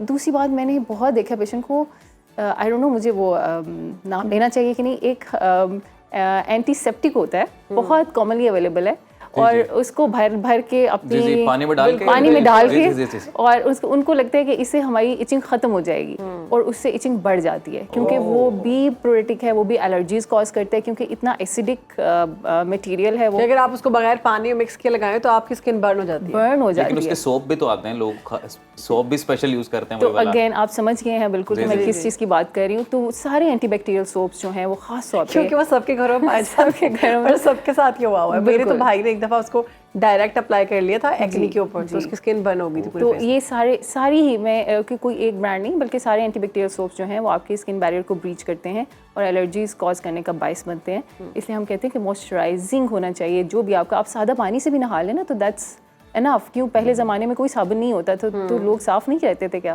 तो कम से कम कॉस्मेटिक्स इस्तेमाल करने की तो कहते हैं कि जी 5-6 नहाने से पहले कॉस्मेटिक्स यूज़ करें, फिर नहाने के बाद भी आपने अपनी बॉडी पे 5-6 कॉस्मेटिक और वो मॉइस्चराइज़र और शावर जेल ये इस्तेमाल करनी है आपने नहाते वक्त, तो आप फिर आपकी बॉडी बहुत अच्छी होती है। जी, आप देखेंगे कि उन्हीं लोगों को प्रॉब्लम्स भी स्किन के ज़्यादा होते हैं क्योंकि वो नेचर के साथ छेड़छाड़ हो रही होती है। अच्छा, बच्चों के लिए बताएं, बच्चों को आजकल गर्मी के दाने निकल आते हैं बहुत ज़्यादा। जी, बच्चों को सबसे पहले तो तपिश से बचाएं। बहुत ज़्यादा ह्यूमिडिटी भी है, टेम्परेचर्स भी बहुत हाई हैं, तो ख़ासतौर पे स्कूलों में छुट्टियां हैं और बच्चे बाहर निकल जाते हैं खेलने के लिए, तो इस बात का ख्याल रखें कि उनको हाइड्रेटेड रखें, उनको थोड़ी थोड़ी देर बाद कुछ ना कुछ फ्लूइड्स पीने के लिए देते रहें और जहाँ भी वो खेल रहे हों वहाँ बिल्कुल तपती हुई धूप ना हो या अच्छे मौसम में खेलें, पंखा वगैरह चल रहा हो तो और ज़रूर उनको शावर दिलवाएं सुबह दोपहर शाम ठंडे पानी से। 3 टाइम दिलवाएं क्योंकि गर्मी जितनी ज़्यादा होगी उतने गर्मी दाने बनेंगे। अच्छा डॉक्टर साहब, ठंडे पानी का आपने जिक्र किया, तो ठंडे पानी से शावर लेना चाहिए गर्मियों में? तो डेफिनेटली लेना चाहिए। अच्छा, ये जो हमारा नॉर्मल टैप वाटर आता है उसकी बात तो बहुत गर्म आता है नहीं, मतलब उसको ठंडा करें बर्फ डाल के। हाँ, आजकल मैंने देखा कोई इंसुलेशन भी चल रही है वाटर टैंक्स की, तो कुछ इंसुलेशन करा लें। नॉर्मल पानी होना चाहिए या गर्मियों में कम से कम ठंडा पानी होना चाहिए, ठंडे पानी से नहाना चाहिए। बल्कि हम तो एज ए डर्मेटोलॉजिस्ट हम सर्दियों में भी ठंडा पानी रेकमेंड करते हैं क्योंकि आपको पता है कि सेलिब्रिटीज़ जो हैं वो बर्फ़ वाले बोल्स के अंदर फेस तो उससे आप देखिए कितनी लिफ्ट आती है फेस के अंदर, और पूरी स्किन के लिए मैं खुद करती हूँ जब बहुत ज़्यादा थकावट हो जाए ना, तो आप थोड़ी देर के लिए वो करें, बहुत अच्छा लगता है। एग्जैक्टली इतनी, और नींद बहुत सुकून की आती है। अगर आपको नींद नहीं आ रही ना गर्मियों में, तो ये ठंडा पानी वाला जो है, मतलब इसको करते हैं कि आप मुंह इसके अंदर डालें, फिर अगर ज़्यादा देर नहीं रहना तो 2-3 दफ़ा कर लें, उसके बाद आपको अपना फेस इतना अच्छा मतलब मेरा किताब वाला फार्मूला नहीं चलेगा? किताब वाला फॉर्मूला अभी भी पहले नंबर पे है। मैं बता रही हूँ, मैंने कल खोली किताब और मुझे नींद आ गई, फिर सो गई। किताब अच्छा हमेशा पहले नंबर पे रहेगा। बहुत ज़्यादा वो पाउडर्स आ गए मार्केट में, वो पाउडर यूज़ करें तो आपके दाने ख़त्म हो जाएंगे, और सर के अंदर भी दाने हो जाते हैं बच्चों को, बड़ों को, कहते हैं ये पाउडर ही लगाएं, तो ये ठीक है, मैं नाम नहीं लूँगी। अच्छा, अब गर्मी दाने की बात कर रही हैं, पाउडर। अच्छा, वो असल में उसमें ऐसा मटेरियल होता है जो जैसे आप समझे मेंथोल एकदम से ठंडक का एहसास देता है, लेकिन ये कोई मतलब तरीका इलाज नहीं है। इस मतलब आपने अच्छे टेम्परेचर्स में तौर पर आपको करता है, वक्ती तौर पे आपको एक ठंडक का एहसास होगा, लेकिन उससे बहुत बेहतर है कि आप ठंडे पानी से शावर ले लें और अपना टेम्परेचर्स मेंटेन रखें, तो गर्मी दाने नहीं होते। हमारे तो यहाँ पे डॉक्टर साहब बड़ा एक आम ट्रेंड है, रिवाज है, जितने भी सैलून्स हैं अब तो खैर बड़ा मॉडर्न हो गए, लेकिन मोस्ट ऑफ द टाइम अगर देसी जहाँ पे दुकानें बनी हुई, नाई की दुकान जैसे कह लें वहाँ जाएँ, तो वो शेव करते कटिंग करते ही वो पाउडर वाला वो लगाते हैं, वो सबको एक लगा, सबको एक ही लगाई जाते हैं, सबको एक ही पाउडर का एक पफ बना हुआ है, बस सबको ऐसे ऐसे से एक लगा के उसके बाद। सैलून में भी ऐसे ही होता है, लेकिन मेरे ख्याल में कि वो ये जो एक ही चीज़ से सबको एक ही पफ से सबको करना, उससे इन्फेक्शन एक से दूसरे को ट्रांसफ़र होने के चांसेस बहुत ज़्यादा होते हैं। अगर किसी एक की स्किन के ऊपर कोई स्किन इन्फेक्शन है तो अगले क्लाइंट को होगा, फिर उससे अगले को होगा, फिर इवन जो किट्स हैं जिनसे वो हेयर कटिंग कर रहे हैं या बाकी जो भी टूल्स वो यूज़ कर रहे हैं वो भी सेम हैं जो हर बंदे पे अप्लाई हो रहे हैं, और स्टेरिलाइजेशन का कोई ख्याल नहीं है। अभी पिछले दिनों एक रिसर्च आई थी, आज से 5 साल पहले, जब मैं स्पेशलाइजेशन कर रही थी, तो उसमें बताया गया था कि पाकिस्तान में सबसे ज़्यादा हेपेटाइटिस बी और सी फैलाने के जो मकामात हैं वो हिजाम की दुकानें ही हैं। तो इसलिए अपनी अगर आपने जाना भी कटिंग के लिए तो अपनी किट अलग रखें, अपनी किट रखें, बिल्कुल अपनी किट अलग रखें और उसी से कटिंग कराएं। और ये रैशेस होते हैं इसी मौसम में, वो भी सबसे ज़्यादा होते हैं जी। रैशेस उनको ही हम कहते हैं जो इंटरट्राइगो का मतलब है जो आपकी एक्लूसिव जगह हैं, जैसे बगलों के नीचे के एरियाज, तो वहाँ पे हवा का गुजर नहीं होता। तो जैसे मैंने पहले बात की है कि आपने शावर लेने के बाद, नहाने के बाद अच्छी तरह अपने खुश करना है जगहों को, और उसके बाद कपड़े पहनने हैं, क्योंकि नमी का तनासुब वैसे ही बहुत ज़्यादा है, और अगर पानी रह गया ऐसी एक्लूडेड जगहों पे, बच्चों को डायपर्स में इस मौसम में काफ़ी हो जाते हैं एग्जैक्टली, उसके लिए भी नैपी फ्री रखें। हम माओं को यही कहते हैं कि जितना अरसा हो सकता है ना, 2-4 घंटे ज़रूर बच्चे को नैपी फ्री रखें, रात को लगा लें सोते हुए, और दिन में कोशिश करें कि ना नैपी पहनाई जाए। ठीक है जी। और वैसे आप एज ए डर्माटोलॉजिस्ट जब कहीं जाती हैं, किसी की स्किन अगर ख़राब नज़र आती है, तो आप सोचती हैं इसकी स्किन पे ये फार्मूला ऐसे ऐसे ऐसे जी बिल्कुल करना चाहिए, क्योंकि मैं एस्थेटिशियन भी हूँ, तो मुझे बिल्कुल नज़र आ जाता है कि यहाँ फिलर लगना है, यहाँ बोटॉक्स लगना है, यहाँ पे लेज़र होना है, तो मुझे तो मेरे चेहरे पे क्या लगना चाहिए बता दूँ? बता दें। आप तो चीन की लाइपोसक्शन कराएं। हाँ, ये सही पकड़ा ना मैंने। बिल्कुल सही पकड़ा आपने। अब बस आप मुझे PR दें, मैं फिर आ रही हूँ। ठीक है, आप आज ही आ जाए, ऑन एयर ही करवा रही हूँ मैं सारा कुछ। प्रोग्राम में आगे बढ़ेंगे, बात करेंगे पाकिस्तानी हीरोज़ की। कहते हैं मजबूत इरादे और बुलंद हौसले किसी सहारे के मोहताज नहीं होते। इस वक्त हमारे साथ एक ऐसी शख्सियत मौजूद हैं जिन्होंने पानी की गहराइयों से लेकर आसमान की बुलंदियों तक अपनी सलाहियतों का लोहा बनवाया, मगर बदकिस्मती से अचानक नौजवानी में ही बसारत से महरूम हो गए। इसके बावजूद उन्होंने इस माजूरी को कमज़ोरी नहीं बनने दिया, हिम्मत नहीं हारी और अपने लिए नए रास्ते तलाश किए। अंधेरों से रोशनी की तरफ सफ़र करना शुरू किया, ज़िंदगी को बामकसद बनाया और फिर ऐसे कारनामे सर अंजाम दिए जो शायद एक आम इंसान के लिए भी करना काफ़ी मुश्किल हो सकता था। MPhil में गोल्ड मेडल हासिल किया, बेहतरीन खिदमात पर भी कई मुल्की और गैर मुल्की अवार्ड्स अपने नाम कर चुके हैं। दुनिया में अमन का प्रचार किया और सफ़ीर बने, इंसानी हुकूक के लिए काम किया, लाइफ कोच बने और मोटिवेशन में इन्हें कौमी और बैनुल अक़वामी सतह पर सफ़े अव्वल के मोटिवेशनल स्पीकर्स के नाम से जाना जाता है। जी बिल्कुल, हम बात कर रहे हैं जी गहरे पानियों के सिपाही और बिसारत से महरूम मोटिवेशनल स्पीकर हैं lieutenant commander retired Shahbaz Baloch साहब से आज हमारे साथ मौजूद हैं। शहबाज साहब, thank you so much for your time sir. Thank you so much also for inviting me. Thank you so much sir, आपने वक्त दिया। सर इंस्पिरेशन है आप, इतना कुछ आपने किया, बिसारत से महरूम होने के बावजूद अपने जर्नी के बारे में कुछ बताइएगा। सबसे पहले thank you so much madam बात कर रही थी बदकिस्मती से, मैं इसको अपनी खुशकिस्मती कहूँगा। क्या बात है। अगर मेरी आई साइट ना जाती, मेरी बसारत ना जाती, तो मुझे बसीरत बदले में ना मिलती। क्या बात है। वाह, तो वाह। इट्स कहते हैं मन चले का सौदा, वो मन चले का सौदा मैं पहले कर चुका हूँ, बसारत दे के बसीरत ले चुका हूँ। तो आई एम रियली हैप्पी, और मुझे अल्लाह ने दी है ये, बेसिकली अल्लाह की तरफ से ये है, और I think I am really happy. वो कहते हैं कि एक दर बंद होता है 100 दर खुल जाते हैं, तो I think I am the practical example sitting in front of you. और ये शहबाज साहब कैसे हुआ ये, इसके बारे में भी थोड़ा बेसिकली काफ़ी दफ़ा इस पे बात हो चुकी हुई है, और मैं आपको बताता भी चलूँ कि ज़रूरी भी है, लोगों को बताना चाहिए।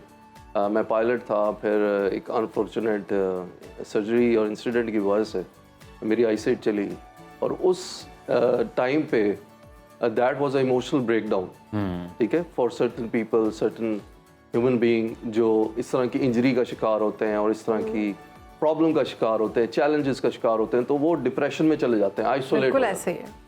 लेकिन at that time I don't know, Allah ताला की तरफ से मुझे इतनी हिम्मत मिली, वो ढारस दिल पे जिसे कहें, और एक सेटिस्फैक्शन मिली कि मैंने आगे का सोचना शुरू कर दिया, बजाय इसके कि मैं पीछे जाता। सही बात है। मैं आगे चलना शुरू हो गया। मैंने कहा okay, the damage is done, now what, let's move ahead.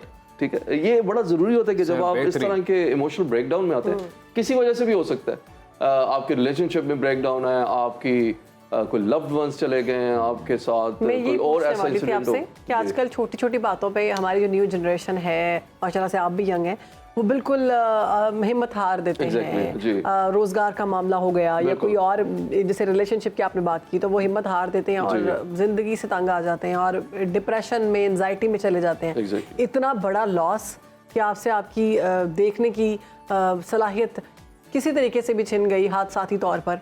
उसके बाद आपने अपने आप को खड़ा किया, और सिर्फ खड़ा नहीं किया नॉर्मल, बल्कि आपने दुनिया के लिए एक मिसाल बने। आप पाकिस्तान का नाम आपने रोशन किया नेशनल लेवल पे, इंटरनेशनल लेवल पे।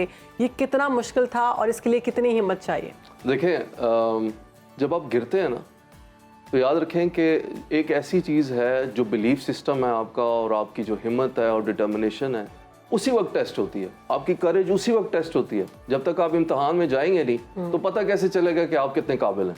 ऐसे ही। और आपकी जो क्वालिटीज़ का टेस्ट है वो उसी टाइम पे होता है, जब आप किसी मुश्किल का शिकार होते हैं। और उसी टाइम पे जब ये हुआ, तो मैंने ये सोचा कि मैंने अपने से नीचे लोगों को देखा। मैंने कहा लोग तो मर भी जाते हैं, लोगों की टांगें उड़ जाती हैं, लोगों के हाथ उड़ जाते हैं, मैं तो फिर भी बेहतर, मेरे हाथ पाँव सलामत हैं, आंखें गई तो क्या हुआ। तो कहने का मकसद ये है कि हमेशा अपने से नीचे लोगों को देखें। वो भी लोगों को कैंसर हो जाता है, लोग लिवर ट्रांसप्लांट होते हैं, उसमें मर जाते हैं, चल बसते हैं। आपको पता है आजकल जो हालात हैं उसमें तो लोगों की डेथ हो जाती है। तो जो एक एक लम्हा है ज़िंदगी का, ये खूबसूरत है, इसको एक एक लम्हे को जीना चाहिए। जब मेरे साथ ये हुआ, मैंने अपने साथ यही तहिया किया कि ज़िंदगी एक ही बार मिलती है, और इस ज़िंदगी के जितने लम्हे बाकी रह गए, अब मैं भरपूर ज़िंदगी को ज़िंदगी से जीऊँगा। शहबाज साहब, आपके साथ जो जुड़े लोग हैं या थे, आपके फैमिली मेम्बर्स और आपके करीबी लोग, जब ये वाक़या हुआ, ये हादसा पेश आया, उसके बाद उनका रिएक्शन क्या था? उन्होंने आपको सपोर्ट किया या फिर वो भी आपकी डिप्रेशन की वजह बने, या फिर आपने उनको सपोर्ट किया? मैंने एग्जैक्टली सही कहा इन्होंने। मैंने ये सोचा, जब मैं ऑपरेशन थिएटर में बैठा हुआ था, मेरी आई साइट ताज़ा जा चुकी थी, मैंने सोचा यार कि अगर अभी मैं टूट जाऊँ, मैं ब्रेक डाउन हो जाऊँ, तो मेरी फैमिली का क्या होगा, मेरी मदर का, मेरे फादर का और मेरे भाइयों का। मैं चूँकि बैचलर ही हूँ, शादी मेरी हुई नहीं, तो मैंने ये सोचा कि why shouldn't I live for them. अपने लिए तो हर कोई जीता है, दूसरों के लिए कौन जीता है? बहुत बड़ी बात। So this is the main thing behind this.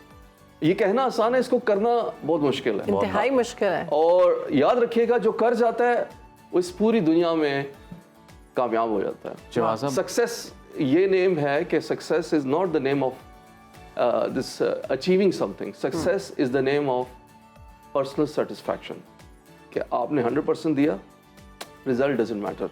Shahbaz साहब, ये जो भी बात की ना कि ये कहना बहुत आसान है, करना बहुत मुश्किल है, और ये 100% दुरुस्त बात है, और ये एक मुसलसल जंग है। ये अब जो भी आपने अपनी लाइफ में गोल सेट किया है, ये अब उसकी तरफ एक मुसलसल एक सफ़र है। और एंड आई एम श्योर कि ये आसान नहीं होगा, मुश्किलात से भरपूर होगा और ये वक्त के साथ और मुश्किल होता चला जाता है। तो सर ऐसी क्या चीज़ है जो आपको ड्राइव किए रखती है, कोई इंस्पिरेशन जो आपके बैक ऑफ द माइंड में हर वक्त चलता है? Goals, my goals. देखें, अगर लाइफ में आपके गोल्स नहीं हैं तो your life is useless, aimless, उस जिंदगी का कोई फ़ायदा नहीं है। मुझे goals, daily goals, monthly goals, yearly goals मैं सेट करता हूँ और दिन के ऑब्जेक्टिव्स भी सेट करता हूँ। बेहतरीन। इसलिए कि मुझे वो मोटिवेशन देते हैं, अच्छा आज ये मैंने अचीव करना है, आज भी ये नॉलेज लेना है, ये चीज़ करनी है। और कोई टाइम को मैं टाइम यूटिलाइजेशन, टाइम मैनेजमेंट सबसे इंपॉर्टेंट चीज़ है इसमें। और जो मुझे रिवर्स मोटिवेशन देती है वो मेरे गोल देते हैं। जैसे मेरे गोल्स थे कि मैंने किताबें लिखनी है, किताब मैंने लिख दी, the journey from sight to vision. अभी जी, मैं अपने व्यूअर्स को हम दिखाते भी हैं, ये भी the journey from sight to vision, Shahbaz साहब की किताब है जी। और ये अब ये आप मार्केट में दस्तयाब है, ये खरीद सकते हैं? अल्हम्दुलिल्लाह ये अब दस्तयाब है। और ये मेरी ज़िंदगी की जर्नी है। इसमें मैंने जो ज़िंदगी में मेरे फेयर्स थे लाइफ के, वो मैंने कैसे ओवरकम किए। मैं एक बिल्कुल एक डरपोक किस्म का बच्चा था, नॉन यानी कि स्ट्रीट स्मार्ट, और कैसे मैंने अपनी लाइफ के अंदर चेंजेस लाई, कैसे मैंने अपने आप को चैलेंज किया, अपने कंफर्ट जोन से मैं बाहर निकला, सब कुछ इसके अंदर है। और आई एम श्योर कि जब ये किताब आप पढ़ेंगे, मुझे पूरा यकीन है, मुझे बिलीफ है कि आपकी लाइफ में एक पॉजिटिव चेंज आएगा। बहुत आप देखेंगे कि आप जिस नेगेटिविटी का शिकार हैं, ये वो चीज़ है, ये किताब आपको उससे इसका उन्वान बड़ा खूबसूरत है शहबाज साहब, बड़ा खूबसूरत टाइटल है, फ्रॉम साइट टू विजन। ये एक पूरी जर्नी है। ये मैंने आप यकीन करें कि 2-3 साल पहले, ये मैंने 4 साल पहले ही सोच लिया था कि ये टाइटल होगा। क्या बात है। क्योंकि आप जब तक आपका माइंड जितना क्लियर होता है गोल में, जो गोल आपने सेट किए होते हैं, clarity of mind is very important. ये आपने बड़ी खूबसूरत बात की। हमारे शहरवानों इर्द गिर्द हम लोग देख रहे हैं सारी चीजों को, बिल्कुल बेशक देख रहे हैं, हमारे जैसे कई लोग देख रहे हैं, लेकिन विजन नहीं है, विजन नहीं है। अच्छा शहबाज साहब, ये जो आपने कहा कि मैंने 4 साल पहले इसका नाम सोचा था, तो ये तब आप बसारत से महरूम थे या नहीं? जी हाँ, मैं उस वक्त अल्हम्दुलिल्लाह मैं महरूम हो चुका हुआ था और मुझे 12 साल इस अंधेरे में हो गए।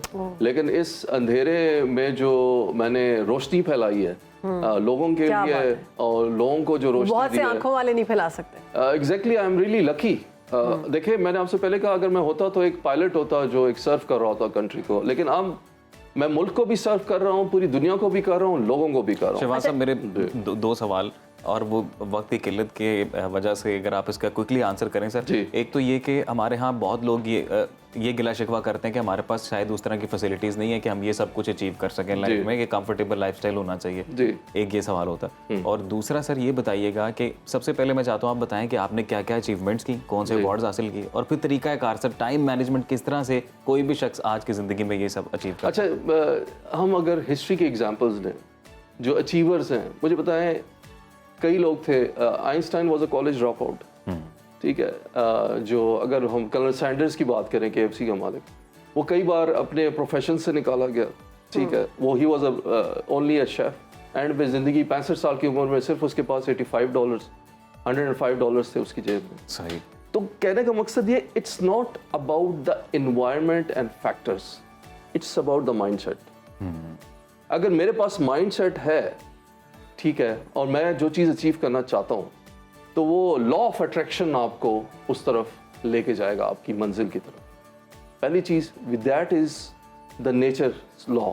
आप जितनी डायरेक्शन अपनी, अगर आप पॉजिटिविटी के साथ नेगेटिव फैक्टर्स को, यार ये नहीं है, वो नहीं है, मेरे पास ये नहीं। अरशद नदीम की आप मिसाल ले लें। जी जी। आप, वो खेतों में फेंकता था, जी जी, एक 3-3 4-4 घंटे। I am really inspired by him, और मैं बताने में फख्र है मुझे। वो घंटों वेट करता था, क्रिकेट के मैच लड़के खेलते थे, उसको ग्राउंड खाली नहीं मिलता था, उसके पास कितने वसाइल थे।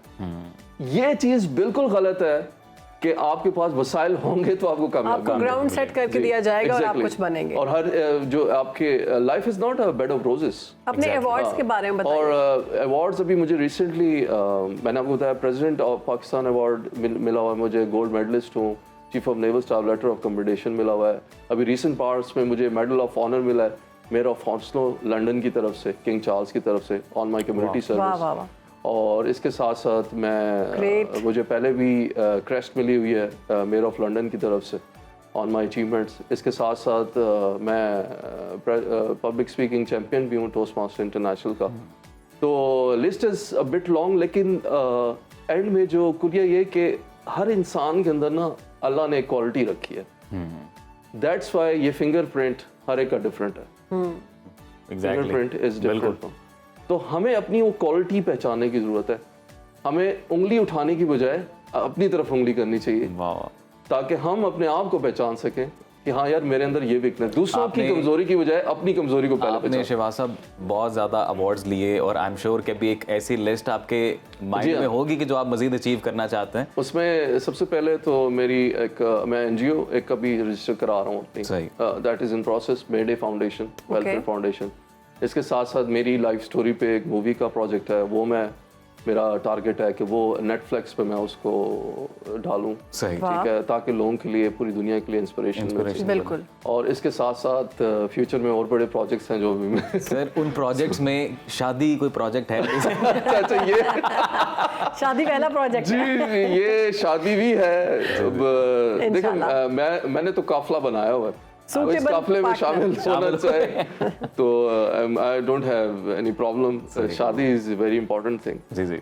लेकिन मैं समझता हूँ कि मैं एक सफ़र पे हूँ और इस सफ़र पे कोई साथी बनना चाहता है तो मुझे कोई एतराज़ नहीं। वो भी साथ सफ़र पे चलेगा। जी जी, सफ़र पे चलेगा, जो इस सफ़र को समझ सके, इस कठिन सफ़र को समझ सके और उसका भी विजन उतना ही स्ट्रांग हो जितना मेरा।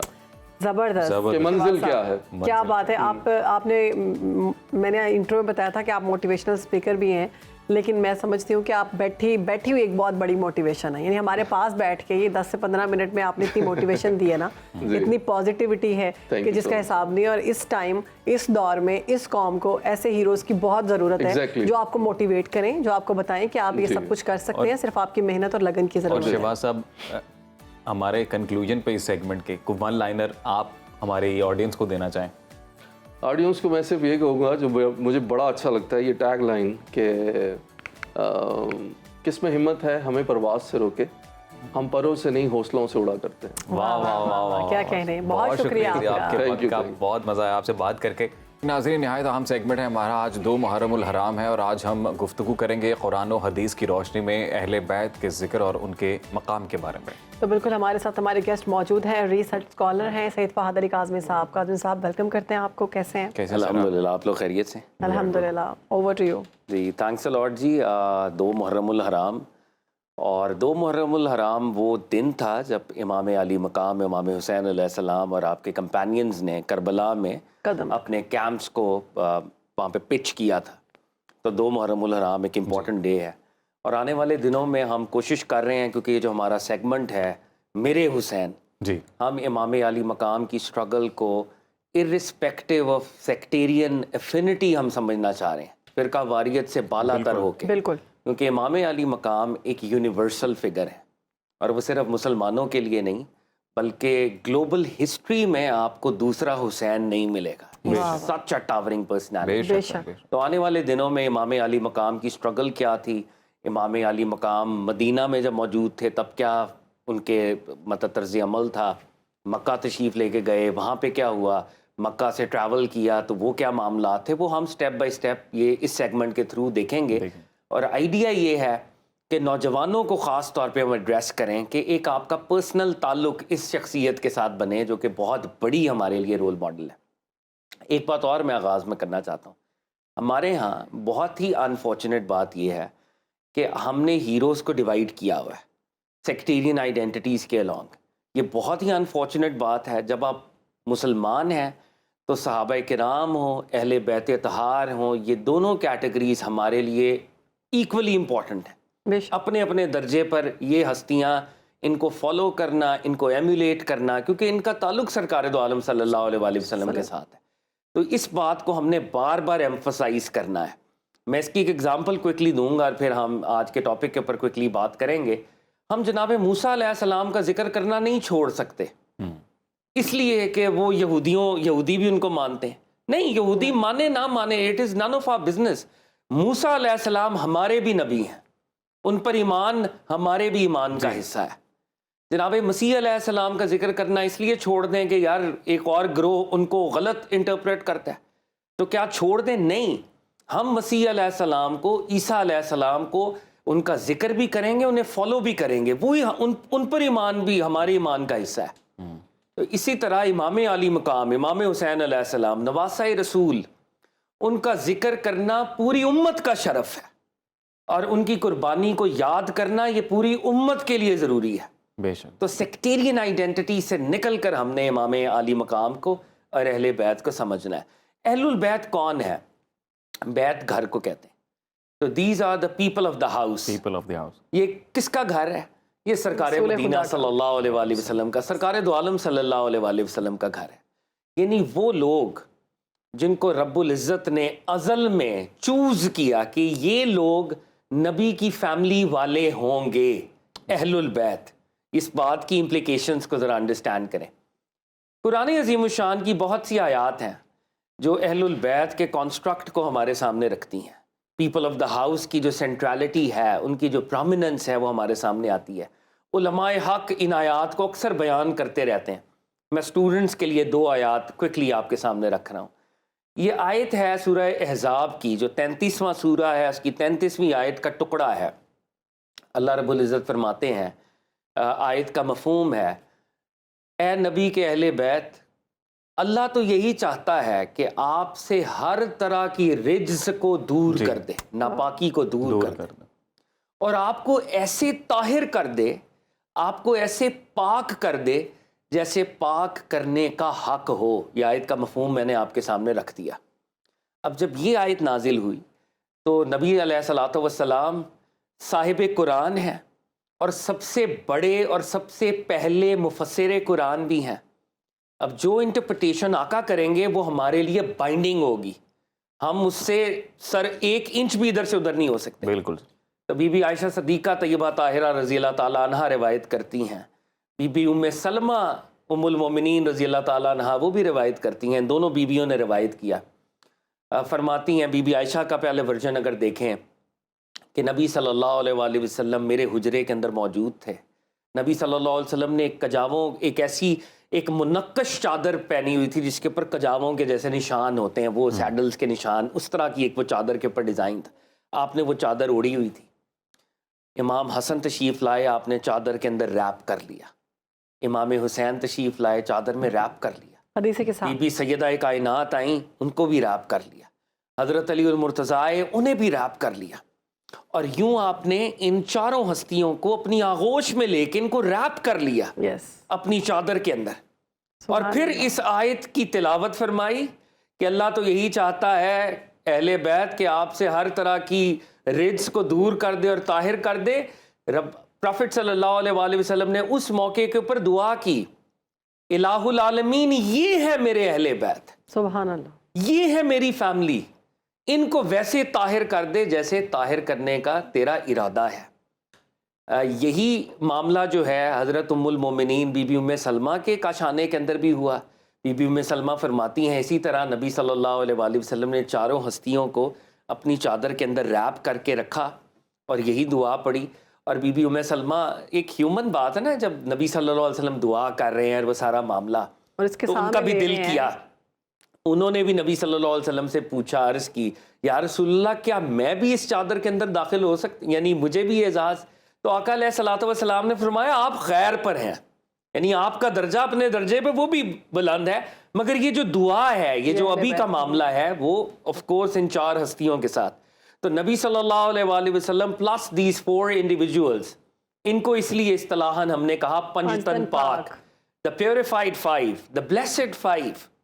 तो ये हमारे जितने मोतबर मुहद्दिसीन हैं, सही मुस्लिम में रिवायत है, सुनन तिरमिज़ी में रिवायत है, और ऑफ कोर्स कुरान की सूरह अहज़ाब की आयत मौजूद है, उसकी तफासीर मौजूद है। दूसरा इंपॉर्टेंट वाक़या जिसका इशारा कुरान के अंदर मौजूद है, बहुत बड़ा वाक़या, ये वाक़या मदीने का है, मदीना मुनव्वरा। फ़तह मक्का हो चुकी है, इस्लाम को गलबा मिल चुका है, इस्लाम की एक्सपेंशन हो रही है और मुसलमान जो है अल्हम्दुलिल्लाह वो गलबे की कैफियत में है। क्रिश्चियन डेलीगेशन आया, नजरान एक इलाका था, नजरान का क्रिश्चियन डेलीगेशन आया और उनका नबी सल्लल्लाहु अलैहि वसल्लम के साथ एक डायलॉग हुआ। और जब भी क्रिश्चियंस के साथ डायलॉग होगा तो सबसे इम्पॉर्टेंट जो बात है वो ऑफ कोर्स वो स्टेटस ऑफ जनाब मसीह अलैहिस्सलाम है। हमारे अकीदे में जनाब मसीह अलैहिस्सलाम अल्लाह के बंदे हैं और अल्लाह के उलुल अज़म रसूल है, इसमें कोई शक नहीं है, हमारा ईमान है। जी जी बेशक। और उनकी जो बर्थ है वो इमैक्युलेट बर्थ है। ईसा इब्ने मरियम बग़ैर बाप के अल्लाह की कुदरत और अल्लाह की इनायत से पैदा हुए हैं, ये मोजज़े का मामला है। तो हमारे अकीदे में नाउज़ बिल्लाह, क्योंकि अल्लाह अहद है, वो शान तौहीद रखता है, वो इन रिश्तों से पाक है। तो जो क्रिश्चियन अकीदा है कि नाउज़ बिल्लाह ही सन ऑफ गॉड, ये हमारा अकीदा नहीं है। बिल्कुल। अब जब इस पे डायलॉग हो रहा था और प्रॉफिट सल्लल्लाहु अलैहि वसल्लम को वही के ज़रिए प्रॉफिट सल्लल्लाहु अलैहि वसल्लम को ये फरमाया गया रब ताला की तरफ से कि अगर ये जनाब ईसा को इस तरह से नाउज़ बिल्लाह खुदा का बेटा करार देते हैं, फिर जनाब आदम अलैहिस्सलाम की तो वालदा भी नहीं है कि नाउज़ बिल्लाह अगर इस तरह आर्ग्यू करना है तो नाउज़ बिल्लाह फिर जनाब आदम अलैहिस्सलाम तो ज़्यादा डिज़र्व करते हैं कि उनको नाउज़ बिल्लाह इस तरह कहा जाता है। तो अल्लाह इन चीज़ों से पाक है। मगर वो डायलॉग जो है वो इनकंक्लूसिव साबित हुआ, वो डिबेट जो है इनकंक्लूसिव साबित हुई।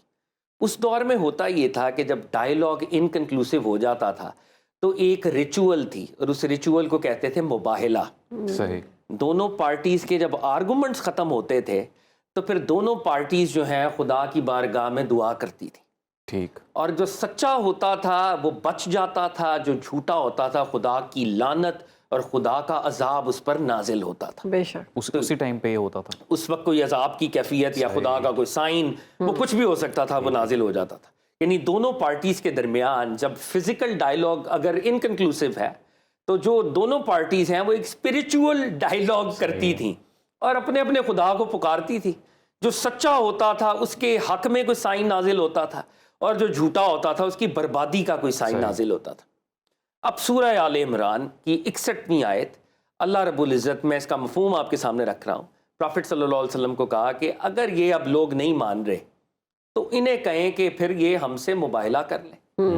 और मुबाहिला अब कैसे होगा? अल्लाह रब्बुल इज़्ज़त खुद फरमा रहे हैं, इनको कह दें ये अपने बेटे ले आए, हम अपने बेटे ले आते हैं, ये अपनी ख़वातीन ले आए, हम अपनी ख़वातीन ले आते हैं, प्लूरल ख़वातीन, और ये अपनी जानें ले आए, नफूस, हम अपनी जानें, अपने नफ्स ले आते हैं। और फिर अल्लाह की बारगाह में हम दोनों पुकारते हैं और फिर झूठों पर अल्लाह की लानत होगी, झूठों पे अल्लाह की लानत नाजिल होगी। अब ये कुरान की इंस्ट्रक्शन प्रॉफिट सल्लल्लाहु अलैहि वसल्लम ने रिसीव की। अब बज़ाहिर नबी सल्लल्लाहु अलैहि वसल्लम के जो बेटे हैं वो तो इंतकाल कर गए हैं, जनाब कासिम, जनाब अब्दुल्ला, जनाब इब्राहीम, वो तो इस दुनिया में नहीं है, लेकिन अल्लाह कह रहे हैं कि आप अपने बेटों को लें। तो नबी सल्लल्लाहु अलैहि वसल्लम विल चूज़, वो किसी को अपना बेटा बना के लेके जाएंगे ना। ख़वातीन वहाँ पे बहुत सी ब्लेसेड सहाबियात, उम्महातुल मोमिनीन, हमारे माँ बाप उन पर कुर्बान, वो ऑनरेबल ख़वातीन मौजूद हैं। और तुम आप अपनी जानें ले आए, तो अब नबी सल्लल्लाहु अलैहि वसल्लम किनसे मोहब्बत करते हैं कि वो जो उनकी जानों की जगह पे हैं। तो हमारी ये मोतबर तरीन आप मुफस्सिरीन उठाएं, आप अल्लामा जलालुद्दीन सयूती की तफसीर दुर्र मंसूर उठाएं, तफसीर कुर्तबी उठाएं, मैं क्लासिकल एरा के टॉप के मुफस्सिरीन का हवाला आपके सामने रख रहा हूँ। तो वो इस आयत की तफसीर करते हैं कि नबी सल्लल्लाहु अलैहि वसल्लम इस शान से मुबाहिले के लिए आए कि एक उंगली थामे जनाब इमाम हसन थे, सुभान अल्लाह, सुभान। आपकी आगोश में इमाम हुसैन थे। तुम अपने बेटे ले आओ, हम अपने बेटे ले आएंगे, तुम अपनी ख़वातीन ले आओ। सरकार मदीना सल्लल्लाहु अलैहि वसल्लम ने उस वक्त बीबी सैयदा कायनात मखदूमा कौनैन बीबी फातिमा तो ज़हरा सलामुल्लाह अलैहा को चूज़ किया, और वो कुल आलमीन की ख़वातीन को उस मुबाहिले में रिप्रेजेंट कर रही थी। बेशक, हालांकि प्लूरल का सीगा है, लेकिन आका ने मुनासिब समझा कि उनको सारी ख़वातीन की रिप्रेजेंटेशन के लिए लेके गए। और तुम अपने नफ्स ले आओ, अपनी जानें ले आओ, अब अपनी जानें ले आते हैं। तो पीछे हज़रत अली उल मुर्तज़ा प्रॉफिट सल्लल्लाहु अलैहि वसल्लम के साथ। तफसीर दुर्र मंसूर की ये रवायत है कि वो जो क्रिश्चियंस थे, वाह वाह, उन्होंने जब ये 5 रोशन हस्तियों को देखा तो उनका जो स्पिरिचुअल लीडर था, जो उनका पादरी था, उसने कॉन्वर्सेशन की और उसने कहा कि मैं ऐसे चेहरे देख रहा हूँ, अगर इन्होंने हमारे खिलाफ दुआए ज़रर कर दी तो क़यामत तक क्रिश्चियनिटी अपरूट हो जाएगी। मैं मसीहियों तुमसे ये दरख्वास्त करता हूँ कि मुबाहिले के ख्याल को तर्क कर दो, हम इन हस्तियों से मुबाहिला नहीं करेंगे। वो मसीही थे, they were not Muslims, और वो but समझ they गए। had the मारिफा of अहलुल बैत सुभान कि ये अहलुल बैत कौन है। वाह वाह। तो ये कुरान की दो मैंने आपके सामने, क्योंकि वक्त हमारे पास कलील होता है, कुरान की दो आयात मोतबर तफासीर और अहादीस इनको बैक करती हैं, वो हमें बता रही हैं कि ये है अहलुल बैत। बहुत खूबसूरत। और इन अहलुल बैत के साथ जुड़ना, इनका अदब करना, इनको एम्युलेट करना, ये हर मुसलमान का शरफ है और हर मुसलमान की जिम्मेदारी है। बिल्कुल, बहुत शुक्रिया फहद साहब, बहुत खूबसूरत गुफ्तगू की आपने आज के प्रोग्राम से। हमें इजाज़त दीजिए, इंशाल्लाह कल आपसे मुलाकात होगी। तब तक के लिए अपना ख्याल रखें। अल्लाह हाफ़िज़।